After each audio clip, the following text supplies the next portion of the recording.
Halo semuanya, balik lagi bareng Idil di sini. Coba deh kalian renungkan sebentar sambil duduk santai atau sambil jalan beraktivitas hari ini. Pernah nggak sih kalian ngerasa begini?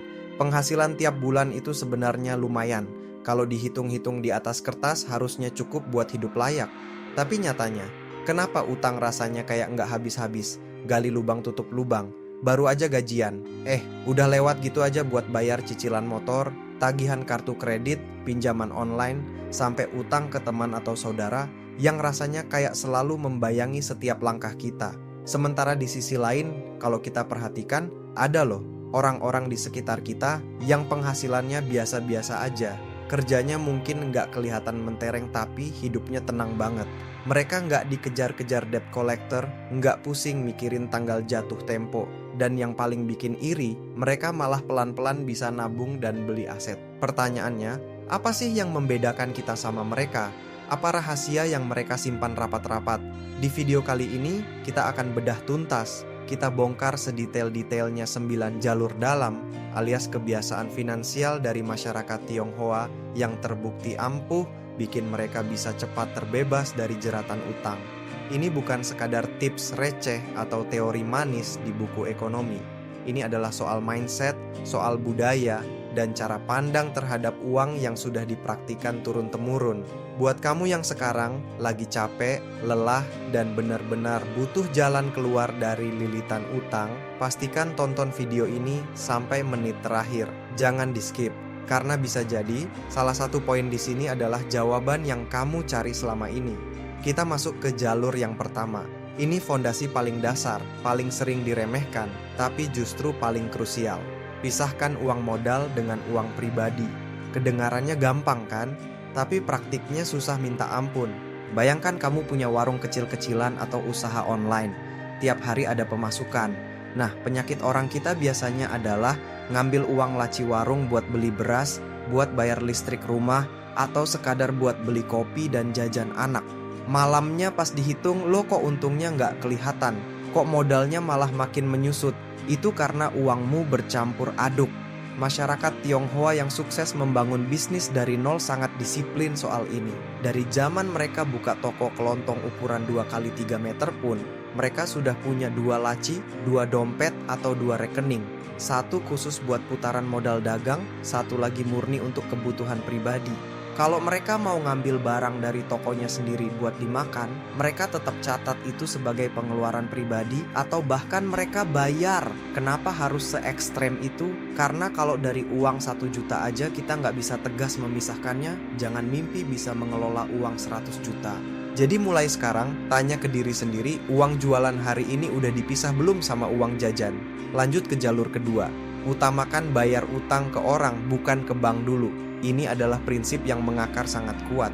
Gini logikanya, kalau kamu berutang ke bank, lalu telat bayar, risiko terburuknya adalah kena denda, nama di BI checking jelek, atau ditagih debt collector.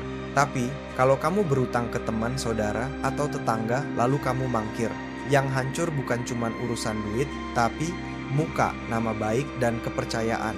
Bagi mereka, nama baik itu adalah aset yang jauh lebih mahal dari sekadar nominal uang. Sekali nama baikmu cacat karena urusan utang, seumur hidup orang akan ingat dan gak akan ada lagi yang mau bantu kamu di saat kritis. Makanya, banyak dari mereka rela menunda bayar cicilan barang mewah atau bahkan makan seadanya, asalkan janji bayar utang ke paman atau ke teman bisa ditepati tepat waktu.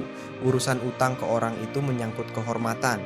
Kalau kamu pinjam ke teman, buatlah jadwal dan bayar sesuai jadwal itu, walau yang minjemin uang ke kamu jauh lebih kaya. Kepercayaan itu modal utama.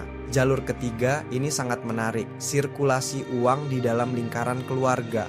Kamu mungkin sering dengar petuah, jangan urusan duit sama keluarga, nanti ujung-ujungnya ribut. Tapi di banyak komunitas Tionghoa, mereka justru memutar uang di dalam keluarga dulu sebelum pergi pinjam ke bank. Misalnya, ada seorang adik mau buka usaha tapi kurang modal. Sang kakak atau paman akan patungan ngasih pinjaman. Ingat, sistemnya pinjaman bukan minta cuma-cuma. Bedanya, karena ini di dalam keluarga, bunganya nyaris tidak ada. Namun kedisiplinannya setara dengan bank. Ada catatan hitam di atas putih, ada tenggat waktu, dan ada transparansi. Sistem ini ibarat gotong royong memutar roda ekonomi keluarga. Uang jadi nggak nganggur di tabungan satu orang, tapi dihidupkan untuk mencetak keuntungan bagi anggota keluarga yang lain. Kalau dikelola dengan kedisiplinan tingkat tinggi, keluarga bisa jadi penyokong modal yang sangat luar biasa kuat. Kita masuk ke jalur keempat. Jangan pernah gengsi kerja apapun, asalkan arus kas tetap jalan. Ini adalah tamparan keras buat kita yang kadang masih milih-milih kerjaan demi mempertahankan gengsi. Banyak loh orang-orang sukses dari kalangan Tionghoa yang bermula dari pekerjaan yang mungkin dipandang sebelah mata. Jualan di pinggir jalan, jadi kuli panggul di pasar, nganterin barang tetangga, sampai bersihin gudang, semua disikat asalkan halal dan menghasilkan uang tunai. Kenapa mereka mau seperti itu? Karena mereka sangat paham satu hal, gengsi nggak akan bisa melunasi utangmu. Harga diri yang selangit nggak akan bikin perut kenyang dan nggak akan bikin tagihan lunas. Yang bisa melunasi utang adalah cash flow alias uang masuk. Makanya, kalau kamu sekarang lagi terlilit utang tapi masih malu buat jualan kecil-kecilan di status WhatsApp atau malu buat kerja serabutan, coba deh ubah mindsetnya. Fokuslah pada uang yang masuk setiap hari, sekecil apapun itu. Sekarang kita di jalur kelima. Ini bagian yang paling berat karena menuntut pengorbanan gaya hidup.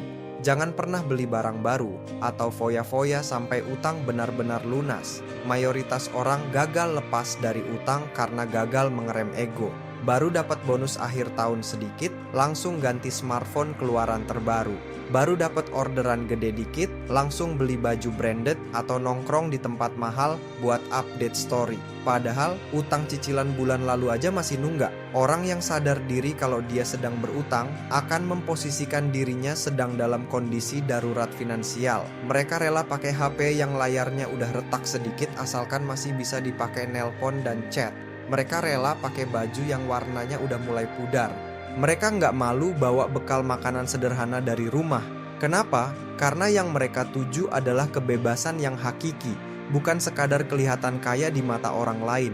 Tunda semua kesenangan palsu itu sampai kamu benar-benar merdeka dari utang. Jalur keenam. Semua utang wajib punya tenggat waktu dan target cicilan yang kaku. Coba ingat-ingat. Berapa kali kamu bilang ke teman yang minjemin uang, santai ya bro, nanti dicicil pelan-pelan kalau pas ada rezeki. Nah, kalimat pelan-pelan pas ada rezeki, inilah yang bikin utang jadi abadi. Nggak ada target, nggak ada desakan. Mindset yang benar adalah saat hari pertama kamu menerima uang pinjaman itu, saat itu juga kamu sudah harus punya jadwal pelunasannya. Misalnya kamu utang 10 juta, kamu harus patok target, oke, 10 bulan harus lunas. Artinya, suka tidak suka, mau kondisi lagi sepi atau ramai, kamu wajib menyisihkan 1 juta rupiah setiap bulannya. Titik. Nggak ada toleransi, nggak ada kompromi.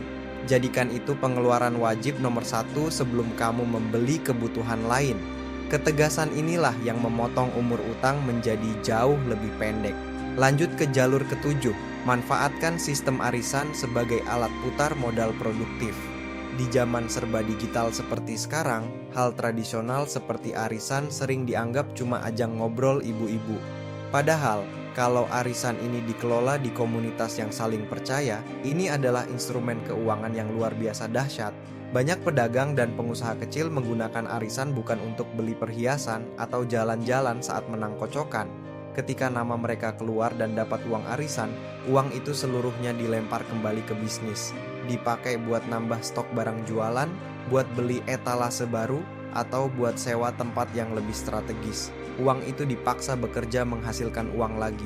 Ini adalah cara cerdas mendapatkan modal segar tanpa harus ribet dengan syarat dan bunga pinjaman bank.